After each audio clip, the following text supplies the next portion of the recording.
Amigos, observar as palavras de Jesus é a coisa mais importante. No Evangelho de João 6, versículo 65, está escrito assim: e dizia Jesus falando: por isso eu vos disse que ninguém pode vir a mim se por meu Pai não lhe for concedido.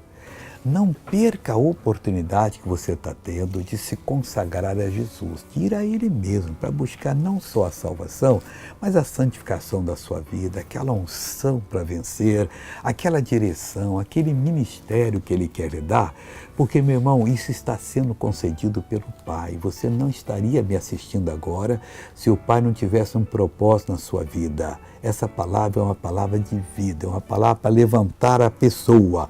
E a coisa mais importante, o Pai está nos concedendo ir a Jesus. E por que a gente não vá?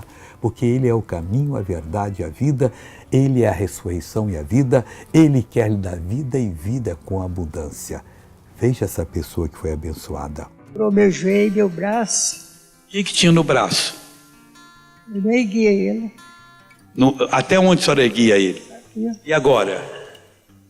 Já aumentou mais um pouco, mas tem que ir lá em cima. E o joelho, o que era? O joelho para mim andar, eu jogava ele assim.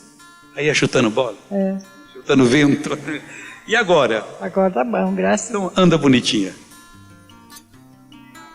E a irmã foi curada por Jesus.